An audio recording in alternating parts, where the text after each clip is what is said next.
Shad Family Super Awesome Happy Happy Fun Time Shows presents the explanation of the quantitative easing stimulus bill number 3. Dear friends and family, I have printed off 880 pages of QE3 and I studied it to find out how I could make money for some of the nonprofits and for the family and also for the small business that we have. So you can take this information and use it however you want, keeping in mind this is my interpretation of this pretty big bill. So let's start off with who's eligible. There's a bunch of different programs in here. So the first part is about small businesses, or if you're an entrepreneur and you have your own business, you just can't have more than 500 people. You can also be a nonprofit. So you're eligible to receive a covered loan. What this is specifically is you take your average monthly expense for the covered loan for the last year, you multiply it times 2.5. So the approved expenses are payroll, costs related to group healthcare benefits, paid sick, medical, and family leave, and insurance premiums, plus commissions, plus interest on any mortgage obligation, plus rent, plus utilities. So you add all that up for the previous 12 months, you divide by 12, that gives you your average monthly expense for those categories. You multiply that times 2.5, and that's how much you can borrow from an approved lending agency, which I'm assuming is any bank, but I think we'll find out. We'll get guidance on that soon. You have to say that you are affected by the coronavirus, which shouldn't be hard to do. What's interesting about these loans is you do not have to personally guarantee the loan. There are no fees associated with the loan. You do not have to put up any collateral for the loan. So you go in with your FEIN, I'm assuming, and all the proof of your expenses for the past year, and then they're supposed to give you the loan right away. You're signing up for a 4% loan for 10 years.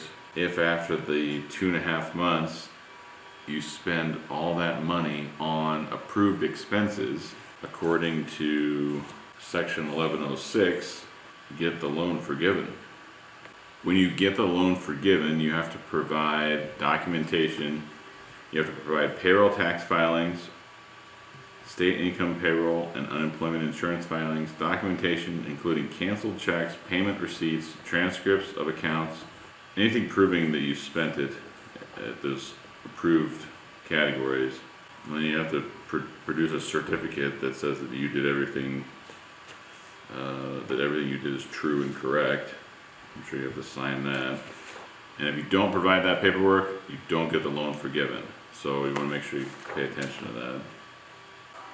Section 1110 or 1110 is emergency EIDL grants. And for small businesses that have less than 500 employees, you can be a sole proprietorship with or without employees, or as an independent contractor.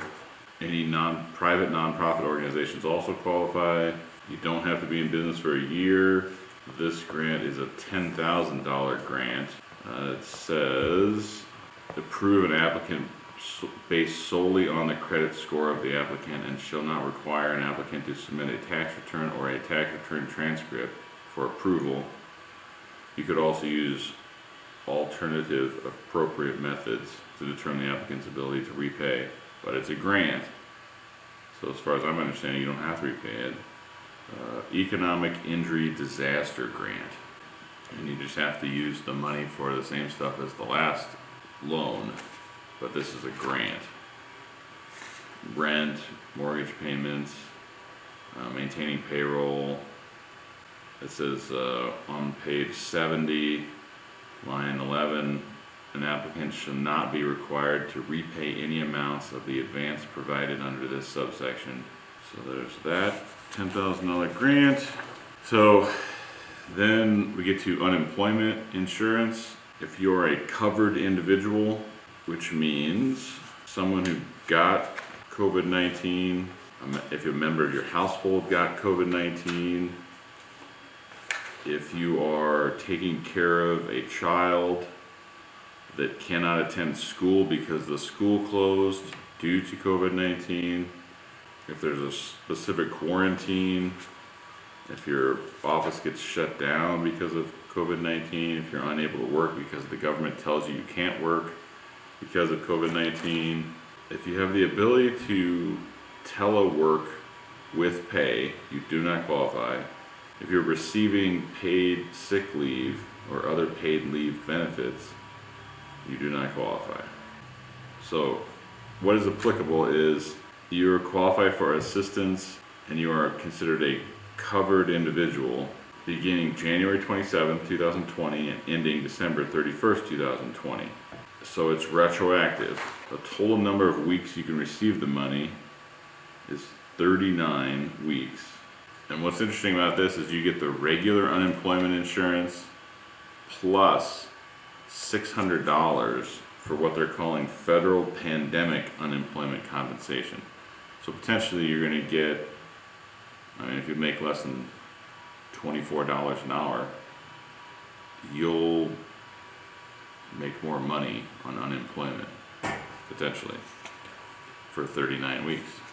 Then we get to the rebate. The rebate is $1,200 per person. If you make less than $75,000, if you're head of household, it's $112,500. If you're filing jointly, it's $150,000. So you get $1,200 per adult plus $500 per child. And that's coming out in a couple weeks. If you want to, you can take out up to $100,000 from retirement, according to page 158, section 2202, special rules for use of retirement funds. You don't have to pay any taxes on that money if you take it out. You can take out the money and then repay the money with no fees.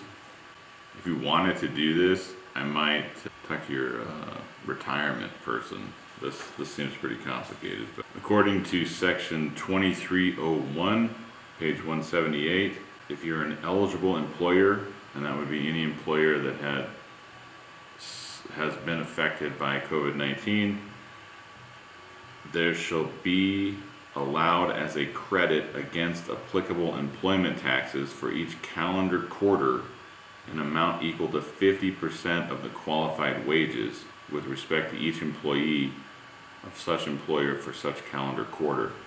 And then it goes on to say that it cannot exceed $10,000 in credit. So it sounds like if you're able to potentially take $10,000 a quarter in reduction of employment taxes. So definitely talk to your tax accountant about section 2301. So what's tricky about this section is if you're going to take out the loan that gets forgiven later, you do not qualify for the 50% employment tax reduction. You can't take both of them. On to section 3513, temporary relief for federal student loan borrowers. Basically, your student loans are frozen and they're not due until September 30th. There's no accrual of interest, and you just start right off where you were, and there's no fees. It doesn't go against any sort of record or anything. Also, the government cannot garnish your wages for student loan purposes right now.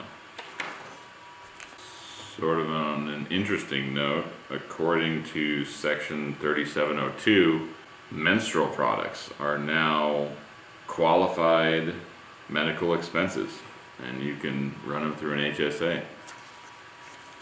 Thought that was very specific. According to section 4022, you cannot foreclose on a house right now or on a property right now that has federal backing.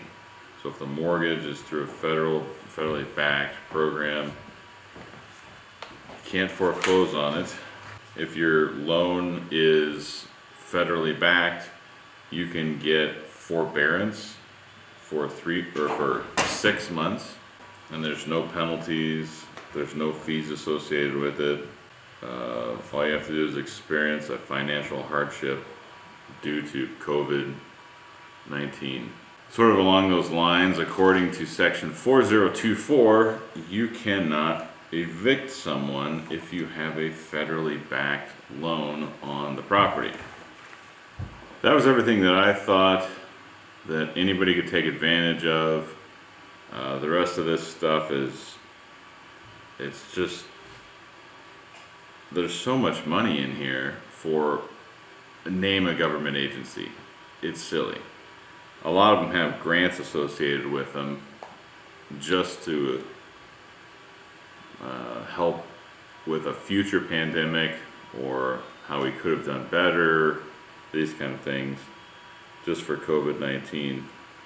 So I'm certainly going to write a bunch of grants and see if I can get some money. We'll see if it goes anywhere. But I think that's everything that's applicable in QE3. I'm going to go back and print off QE2 now, and I'll have a video on that for everybody. Thanks. Wash your hands.